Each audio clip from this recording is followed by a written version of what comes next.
ডাকসুর ইলেকশনে কে জিতেছে? জাকসুতেই বা কে জিতলো, চাকসুতে কে জিতেছে, এই খবর সবার কাছে খুব জানা। এটা নিয়ে আলোচনা করা, অলংকারিক সুন্দর বাক্য ব্যয় করে দর্শকদেরকে আকৃষ্ট করা, এটা বাতুলতা, সময় নষ্ট। এই যে ডাকসুতে সাদেক কায়েমরা জিতেছে, এটা একটা আনন্দ। কি কারণে এত আনন্দ? জাকসুতে যে শিবির জিতেছে, অথবা চাকসুতে গতকাল জিতেছে শিবির, মানে পাহাড় ধস বলা যায়। আমার এক পাঠক বলেছে পাহাড় ধস, ভূমিধস না বলে পাহাড় ধস বলা যায়। অথবা আজকে যে রাকসু নিয়ে জিতাটা প্রায় এতই নিশ্চিত, কেউ এটা নিয়ে কথাও বলছে না। তবে রাকসুর বিজয় নিশ্চিত। এরকম নিশ্চিত বিজয় অনেক সময় সবাইকে অবাক করে দিয়ে ঠকে যায়, মানে হাতছাড়া হয়ে যায়। যেমন 90 বা 91 সালের এরশাদ পতনের পর যে নির্বাচন হয়েছিল, শেখ হাসিনারা বা ভারত এতই নিশ্চিত ছিল যে আওয়ামী লীগ ক্ষমতায় আসতে যাচ্ছে।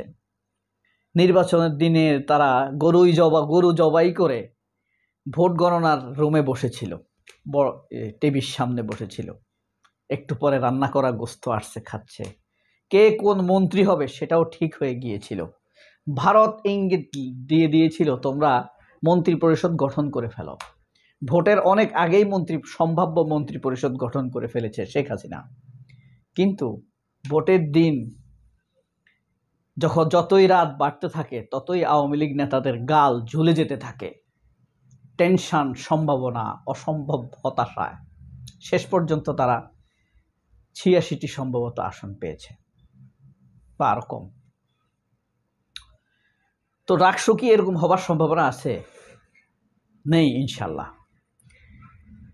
এখন ফ্যাক্ট হলো, এই যে এতগুলো ইলেকশন এরা জিতেছে, সারা দেশের মানুষের এত আনন্দ কিসের?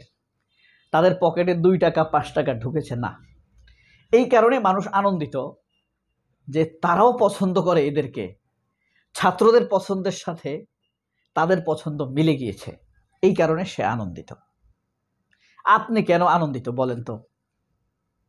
আমি তো বলি, মানুষ চেয়েছে যে সাদেক কায়েম জিতুক, সারা বাংলার মানুষ চেয়েছে।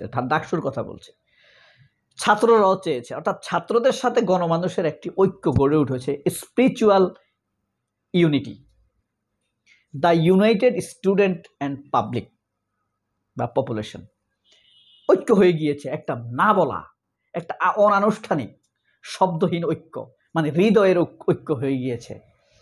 জাকসুতে হয়েছে একইভাবে, চাকসুতেও হয়েছে, রাকসুতেও হবার সম্ভাবনা রয়েছে। এরকম এটা একটা আনন্দের বিষয়। কিন্তু প্রতিমধ্যে আমরা এক প্রতিভাবান লোকের ক্ষমতা পেলাম, মানে সন্ধান পেয়েছি। যেমন আওয়ামী লীগের সময় একজন 2টা প্রতিভাবান মিথ্যাবাদী পেয়েছি আমরা। মানে এত সুন্দর করে মিথ্যা কথা বলবে, আপনি যে এটা মিথ্যা কথা বলেছে এটা আপনার সামনে ওপেন হতে 1 মাস লাগবে।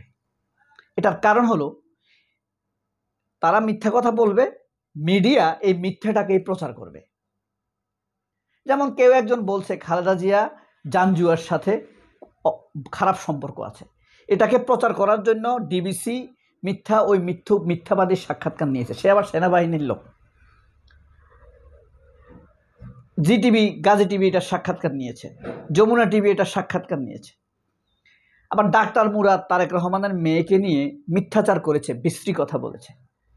তার এই কথাকে এস্টাবলিশ করার জন্য এই ডাক্তার মুরাদের সাক্ষাৎকার নিয়েছে নিকোল, এরা। তো এরকম একটা মিথ্যাবাদী হলো মাহবুব আলম হানিফ আর তথাকথিত অবৈধ পররাষ্ট্র প্রতিমন্ত্রী হাসান মাহমুদ চৌধুরী চিটাগাঙ্গের। এই 2 মিথ্যাবাদী, প্রতিভা আছে এদের, এত সুন্দর করে মিথ্যা কথা বলে, এমন প্রতিভাবান মিথ্যাবাদী আমি আর দেখি নাই। এখন আমরা একটা প্রতিভাবান মিথ্যাবাদী আবার নতুন করে পেয়েছি, উদীয়মান। এটা হলো জুলাইয়ের উত্থান। মানে আপনি যদি একটা টবের মধ্যে অথবা একটা ছোট অ্যাগ্রো বেড বানালেন মাটির, এখানে আপনি লাল শাক লাগাবেন, অল্প কিছু লাল শাক লাগাবেন, ঘরের পাশে একটা বেড বানালেন। হ্যাঁ, এখন লাল শাকের বিচি আপনি ছড়িয়েছেন, এটাকে এই যে আপনি ডিগিং করলেন মাটিটাকে, এই ডিগিং করাটাই ধরেন বিপ্লব 5ই আগস্ট। এরপরে সংস্কারটা হলো কি, আপনি ধরেন এই লাল শাকের বিচিটা ছিটাই দিলেন। এখন লাল শাকের বিচি যখন উঠবে তার সাথে কিন্তু কিছু ঘাস উঠবে। এই প্রতিভাবান মিথ্যাবাদী হলো ওই ঘাস, এর নাম হলো আমানুল্লাহ আমান,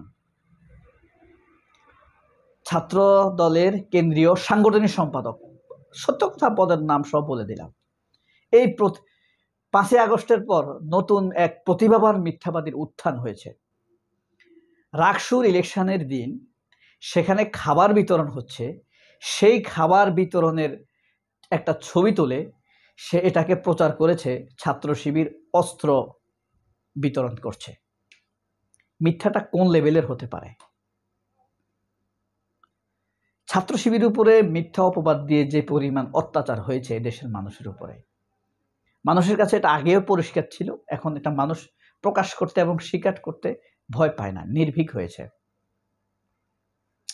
আরেকটা জিনিস খেয়াল করে দেখবেন, বাংলাদেশের দুইটা শক্তি আছে, একটা হলো জামায়াত, আরেকজন হলেন ব্যক্তি, দেশনেত্রী, আপসহীন দেশপ্রেমিক নেত্রী, এদেশের মানুষের প্রিয় নেত্রী খালেদা জিয়া।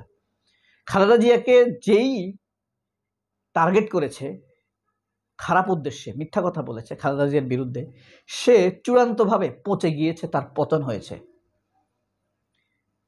আমি ধারাবাহিকতা দিয়ে বলতে পারবো, 2-3টা পর্ব করতে পারবো।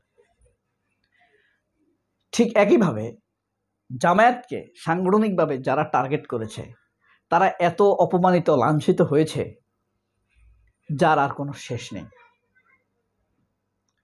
আপনি খেয়াল করেছেন ডাকসুর ছাত্রদলের ভিপি প্রার্থী আবিদের কথা, কত অপমানজনক কথা বলেছে।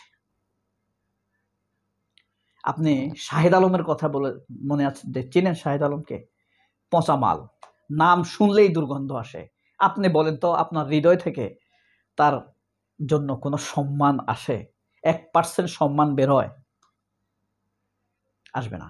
আপনার রুমিন ফারহানা, মন থেকে তার জন্য সম্মান বেরোয় কিনা? বের হইলে বলেন, বা যুক্তি দিয়ে কোন বিষয়ে তাকে আপনি সম্মান করবেন? সমীহ করতে পারেন, তার ক্ষমতা আছে, আদালতে গেলে তারকে প্রয়োজন হতে পারে, কিন্তু সমীহ এক জিনিস, সম্মান আরেক জিনিস। ঠিক এইভাবেই এই নতুন প্রতিভাবান মিথ্যাবাদীর এক উত্থান দেখছি আমরা। মির্জা আব্বাস মিথ্যা কথা বলতেছে পাগলের মতো, দুদু বলতেছে, ঠিক আছে, হ্যাঁ, বা যারা অন্যান্য ভারতপন্থী আছে, মির্জা আব্বাস তো, মির্জা ফখরুল তো এখন গত 1 মাস যাবৎ মারাত্মকভাবে বলতেছে। ওই যে ভারতের টিভিকে সাক্ষাৎকার দিয়ে যে বলেছে জামাত 30টা আসন চায়, এরপর থেকে এমন পচা পৌঁছেছে সে, কিছু কিছু জিনিস আছে ওইদিকে তাকিয়ে মানুষ থুতুও ফেলে না। তো ওরা তো গেছে পচতে পচতে যাওয়ার পথে। আমানুল্লাহ আমান, নতুন প্রতিভাবাদ মিথ্যাবাদীর উত্থান। সবাই অনেক ভালো থাকবেন। আল্লাহ হাফেজ। চিনে ফেলবেন এদেরকে। খোদা হাফেজ।